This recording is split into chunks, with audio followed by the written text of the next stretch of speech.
If you struggle with constipation, you know how discouraging it can be when you're doing everything right, eating your vegetables, drinking more water, maybe even taking supplements, but nothing's working. It's so frustrating. While diet is important, it's not always enough. Often constipation is caused by hidden factors that diet alone can't address.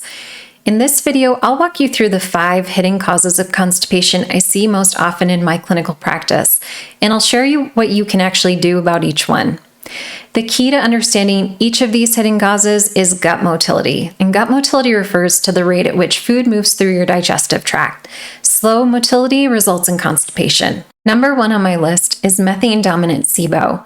Constipation isn't just about what you eat, it's also about what's happening in your small intestine. And unlike the large intestine, which is home to your gut microbiome, the small intestine is primarily responsible for nutrient absorption, and it usually contains very few microbes in comparison to the large intestine.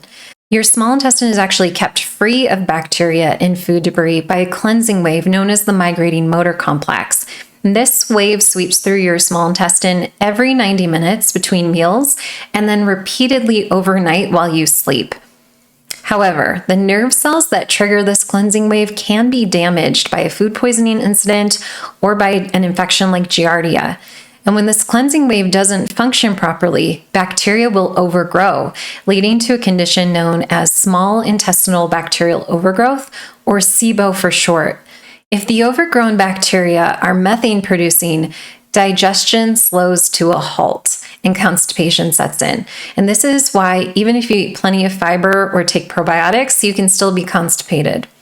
So what can you do to determine if this is your root cause? A 3-hour lactulose breath test can reveal if methane-dominant SIBO is your culprit. Once identified, your treatment plan needs to include targeted antimicrobials and other strategies to clear the methanogen overgrowth and then to stimulate the nerves of the migrating motor complex so that that bacteria doesn't grow back. Number 2 on this list is intestinal methanogen overgrowth.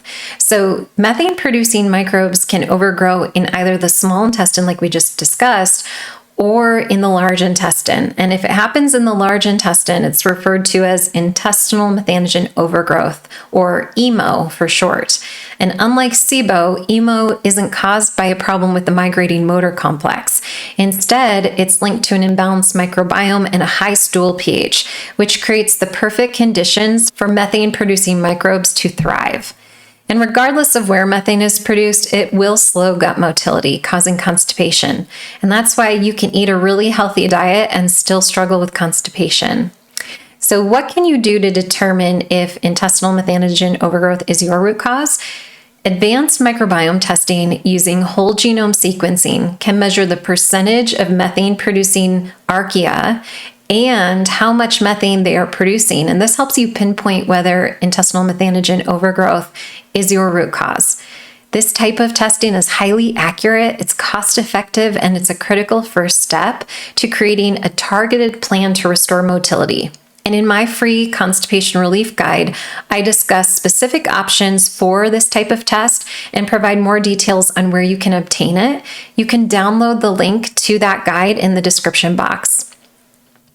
Number 3 on the list is fungal overgrowth, and I'm talking about candida and yeast. So fungal overgrowth can occur in either the small or large intestine, and it will cause constipation in either place. When it occurs in the small intestine, it's commonly referred to as SIFO, small intestinal fungal overgrowth. But regardless of the location, the overgrowth of candida or fungal organisms can slow gut motility, leading to symptoms like bloating, cravings for sugar, alcohol or carbs, and weight gain, in addition to constipation. And a common trigger for fungal overgrowth is the use of antibiotics, which can kill beneficial bacteria in your gut microbiome and allow yeast and fungal organisms to flourish. But there are other things that can contribute to this, including medications like prednisone, oral estrogen, and certain immunosuppressing drugs. And then, of course, diet can contribute. So a diet high in refined sugar and carbohydrates is going to further fuel yeast overgrowth and cause a bloom. So the same microbiome testing I mentioned for intestinal methanogen overgrowth can also identify fungal overgrowth. The limitation is if your fungal overgrowth is in the small intestine. In that case, you will need to use an organic acids test like the metabolomics to determine if you have fungal metabolites. Once you've determined that fungal overgrowth is present, you need a targeted approach that includes natural antifungal therapies in combination with a diet low in refined sugar. Number 4 on the list are food sensitivities and gut inflammation. So constipation can sometimes be caused by how your body reacts to certain foods, and these reactions, known as food sensitivities, often develop due to increased intestinal permeability. And when the gut becomes permeable or leaky, partially digested food particles can enter the bloodstream, prompting the immune system to treat them as invaders. Common triggers include dairy, eggs, and soy, and gluten, and these triggers can inflame the gut lining and slow intestinal movement. So here's how this works. When your immune system reacts to a food you're sensitive to, it releases inflammatory mediators into your gut. These chemicals can disrupt the smooth muscle contractions required for normal bowel movements, slowing digestion and causing constipation. And unlike food allergies, which cause an immediate reaction, food sensitivities are often delayed, and you might not notice symptoms until hours or even days later, making it hard to connect a specific food to symptoms of bloating or constipation. And this is why many people remain frustrated despite eating healthy foods. So what can you do? The mediator release test is my favorite test for identifying food sensitivities. Unlike IgG testing, it's highly specific and able to help you pinpoint which foods are triggering symptoms. And once you've identified which foods you're reacting to, you avoid them while you work on sealing up the gut lining, and that helps calm inflammation and restore normal motility. So eventually your immune system will restore tolerance and you can reintroduce these foods without symptoms. Number 5 on the list is butyrate and your gut microbiome. Your gut microbiome plays a crucial role in digestion, and it's one of the key players in maintaining healthy motility. So butyrate's an important compound produced by butyrate-producing species in your gut microbiome. And butyrate nourishes the cells of the large intestine, and it prevents inflammation from developing. But most importantly for this conversation, it stimulates smooth muscle contractions needed for regular bowel movements. When your microbiome is imbalanced due to a poor diet, antibiotics, or the overgrowth of harmful microbes, butyrate production will decrease. And without enough butyrate, the colon becomes less efficient at moving stool along, which can lead to sluggish digestion and constipation. But low butyrate levels can also contribute to a condition known as visceral hypersensitivity. And this is where the nerves in your gut become inflamed, making even small amounts of gas feel extremely painful.